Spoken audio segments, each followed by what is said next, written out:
बिस्मिल्लाहिर्रहमानिर्रहीम। अस्सलाम वालेकुम स्टूडेंट्स, ये कैसे हैं सब? अल्लाह से आपकी लंबी ईमान और सेहत वाली जिंदगी की दुआ करता हूँ। CS302 डिजिटल लॉजिक डिजाइन की असाइनमेंट नंबर 2 20 नंबर की ये असाइनमेंट है और 23 जून इसकी लास्ट डेट है। ये असाइनमेंट आपने डॉक या डॉक एक्स यानी MS वर्ड पे बना के ही सबमिट करनी है। किसी दूसरे फॉर्मेट में like PDF, zip, WinRAR, PPT, PMP वगैरह में एक्सेप्टेबल नहीं होगी। सो आपने इसको जस्ट MS वर्ड फाइल ही में बना के सबमिट करना है। इस असाइनमेंट को बनाने के लिए जो टॉपिक कवर करने होंगे PLA, PAL, GAL और एबल, ये यानी आपको टॉपिक आने चाहिए, कवर करने आपने ये। और ये टॉपिक आपके लेक्चर 11 से 27 तक होंगे। या ईमेल या किसी दूसरे सोर्स से ये असाइनमेंट एक्सेप्ट नहीं होगी, आपको ये LMS पे जाके ही सबमिट करनी होगी। ओके जी। क्वेश्चन 1 में देखिएगा, एक ही क्वेश्चन है 20 नंबर का। इसका कह रहे you are tasked with designing a digital control system that uses 6 sensor, यानी 6 सेंसर यूज किए गए 1 2 3 4 5 6 ABCDEF तक, ठीक है। To produce a single aggregated output के, जिससे एक सिंगल आउटपुट के निकलेगा आपको, यानी तमाम को प्रोसेस करके आपको एक ही आउटपुट के मिलेगा। Okay. This logic using 6x3 PLA architecture, यानी इसमें 6x3 PLA का आर्किटेक्चर यूज किया गया है। Noting that OR is the result of ORing, यानी R जो है उन तमाम का जो एग्रीगेट है वो आपका आउटपुट के है, ठीक है। Okay. You are required to generate able expression, आपने एबल एक्सप्रेशन जनरेट करना है के आउटपुट लेके। बहुत ही सिंपल सॉल्यूशन है इसका, जस्ट आपने कॉन्सेप्ट पे फोकस करना है। मैं आपको यहां पर पहले ये बता दूं, इस A में ये जो लाइन होगी ना नॉट वाली, उसको हम यहां पर अगर डॉटेड लाइन आती है जैसे ये है, इसको हम नॉट A पढ़ेंगे। अगर डॉटेड लाइन के अलावा सॉरी इस नॉट में रेड जो है ना, रेड अगर इसके नीचे वाली हॉरिजॉन्टल लाइन में है तो ये A है, यानी ये A है और ये A नॉट है, यानी इस लाइन पे नॉट वाली लाइन पे आपका नॉट आएगा, नीचे वाले पे सिंपल A आएगा। इस तरह B में इस पे अगर कोई डॉट आता है रेड तो ये नॉट है, ठीक है। तो अब यहां एंड 1 में चेक करेंगे कि कितनी लाइनें, 6 लाइनें हैं और 3 में डॉट रेड है। अब किस किस पे है उसको हम चेक करेंगे। पहले देखेंगे A में, A में डॉट रेड है, ये नॉट A में है, सिंपल A में है, तो इस देखिएगा सिंपल A में।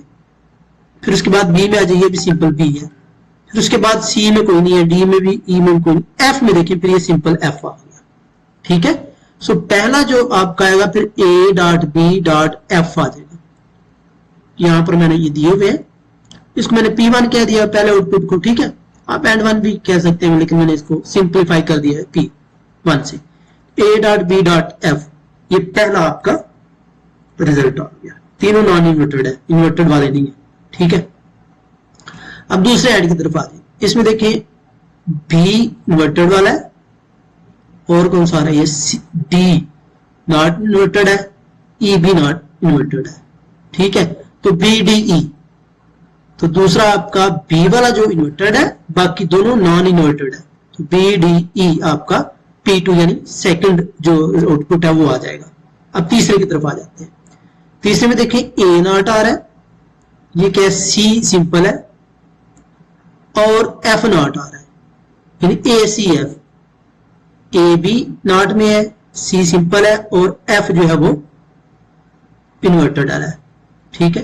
ये इन्वर्टेड है, सॉरी ये भी इन्वर्टेड, ओके। तो पहला इन्वर्टेड है, बाकी दोनों, ठीक है जी। अब चौथे की तरफ आ जाए। इसमें देखें ये B नॉट वाला आ गया, E भी नॉट वाला आ गया, यानी बी ई एफ, बी भी नॉट वाला है, ई भी नॉट वाला है, और एफ जो आपका सिंपल है। तो पहला जो है वो नॉन इन्वर्टेड है, सॉरी पहला बी इन्वर्टेड ही है, दूसरा बी इन्वर्टेड है, तीसरा नॉन इन्वर्टेड है। ठीक है, अब पांचवें की तरफ आ जाए। पांचवें में देखें ये डी आ रहा है, डी जो है वो इन्वर्टेड में आ रही है, देखिए डी आ गया, और ई सिंपल है, और एफ भी इन्वर्टेड में, डी ई एफ, डी भी इन्वर्टेड है, ई सिंपल है, और एफ भी इन्वर्टेड है। ठीक है, तो ये ई जो है वो नॉन इन्वर्टेड है, ये भी इन्वर्टेड है आपका। ठीक है, ओके जी। अब 6 की तरफ आ जाते हैं। 6 में देखें डी है, और क्या है जी, डी है, और क्या है, ई है। तो बी आपका नॉन इन्वर्टेड है, डी भी नॉन इन्वर्टेड है, ई भी नॉन इन्वर्टेड है। तो बी डी ई, यानी बी डी ई तीनों नॉन इन्वर्टेड आएंगे। ठीक है, तो ये तीनों सॉरी 6 के 6 आपके आउटपुट आपको मिल गए। अब आपने इनका आर निकालना है। आर में आप सिंपली पहले चेक करेंगे कि R1 में कौन कौन सा ऑपरेशन है। 1 है, 3 है, 5 है। देखिए R1 में 1 था, 3 था, 5 था। मैंने P1 ऐड की जगह लिख दिया। ठीक है, ओके, सिंप्लीफाई कर दिया मैंने आपको। ओके, तो 2 में देखें 2 4 6, 2 में आपका होगा 2 4 एंड 6। ओके, 3 में देखें 1 4 6, 1 4 6। अब इनकी आप वैल्यूज पुट कर देंगे R1 2 3 में। P1 की वैल्यू ये है, ABF चेक कर लें, ABF ठीक है। P3 की वैल्यू ACF चेक करें, ACF ओके।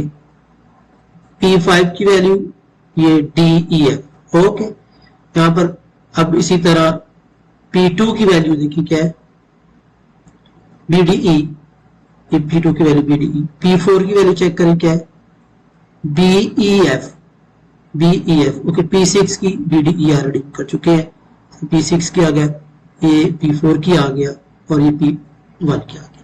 तो ये आपके तीनों R आ गए। अब इन तीनों R का फिर R है, यानी फिर एडिशन है।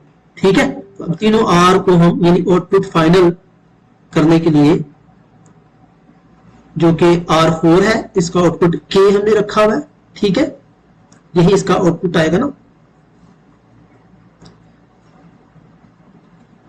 यहां पर R4 को जब हम कंबाइन करेंगे तो 3 इनपुट डालेंगे, चौथा आपका यहां पर आउटपुट रिजल्ट निकल आएगा। ठीक है, ओके। तो इन तीनों को हमने जस्ट सिंपली ऐड कर दिया। ये जो तीनों ऑपरेशंस थे ना, ये पहले वाला, ये दूसरे वाला है, और ये लास्ट वाला तीसरे वाला, तो ये आपका R4 आ गया।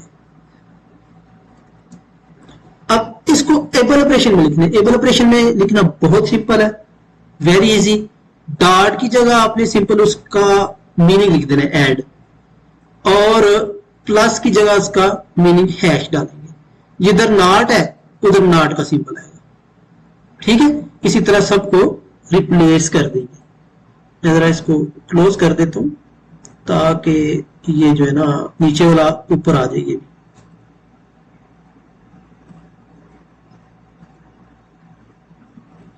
सो ये स्टूडेंट्स आपकी 100% करेक्ट असाइनमेंट है। अगर किसी को ये असाइनमेंट पेड चाहिए हो तो मेरे व्हाट्सएप नंबर पे कांटेक्ट करके ये असाइनमेंट बनवा सकता है, या इसके अलावा किसी और सब्जेक्ट की आपको चाहिए तो वो भी मैं आपको बना के दे सकता हूँ। ठीक है जी, तो मैं आपको नंबर यहाँ पर लिखवा देता हूँ 009653743013। ये मेरा नंबर है जी, इस पे आप कांटेक्ट करके असाइनमेंट बनवा सकते हैं। जाने से पहले अगेन बड़ी एफर्ट से मैंने आपके लिए असाइनमेंट रेडी की है, तो जाने से पहले एक दफा फिर से रिक्वेस्ट है कि चैनल को सब्सक्राइब कीजिए।